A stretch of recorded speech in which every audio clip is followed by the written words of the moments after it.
তারপর এটা চাইতেছে যে এইটাকে নিয়ে একটা রাজনীতি করবে, এটা মেন উদ্দেশ্য। সবচাইতে বড় কথা হলো আল্লাহ পাক এত বড় কাম, আল্লাহ পাক কোনো ফায়সা ব্যক্তি দিয়ে নেবে না। আসসালামু আলাইকুম রহমতুল্লাহ। আল্লাহ তাআলা যাকে ইজ্জত দিবেন তাকে কেউ বেয়াজ্জত করতে পারে না। বিশ্ব আমির হজরত জি মাওলানা সাদ সাহেবকে স্বয়ং আল্লাহ তাআলাই ইজ্জত দান করেছেন, কারণ ইজ্জত আল্লাহ তাআলাই মুমিনদেরকে দান করে থাকেন। ভিডিওটি দেখতে থাকুন।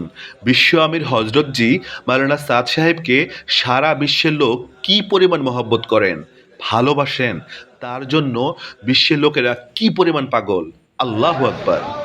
আল্লাহ হজরত জির দেশ বিদেশের মেহনতকে কবুল করুন এবং ওনার হায়াতে বরকত দান করুন। আমিন। বাংলাদেশে আসে এই যে সাফ হয়ে যাবে, এই কথাগুলি যদি বলে ফেলেন, এই কথাগুলি প্রকাশ হয়ে যাবে, এই জন্য আসতে। উনি নিজে একজন ওলামা এবং উনি বলছেন যে ওলামা জিয়ারাতকে ইবাদত সামদা, ওরা আমাদের দেখাটা ইবাদত মনে করো, ওলামা তো খালা খিলাও।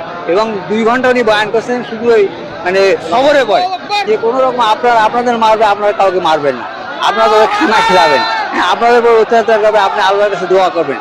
কত সুন্দর বয়ান করতেছেন, এদের বিরুদ্ধে কোনো কথা বলছেন। তারপর এটা চাইতেছে যে এইটাকে নিয়ে একটা রাজনীতি করবে, এটা মেন উদ্দেশ্য। আমার ধারণা হজরত জি সাধারণ মানুষ থেকে একটু দূরে থাকেন, এজন্য সাধারণ মানুষ অনেক সময় একটু আবেগী হয়ে যায়।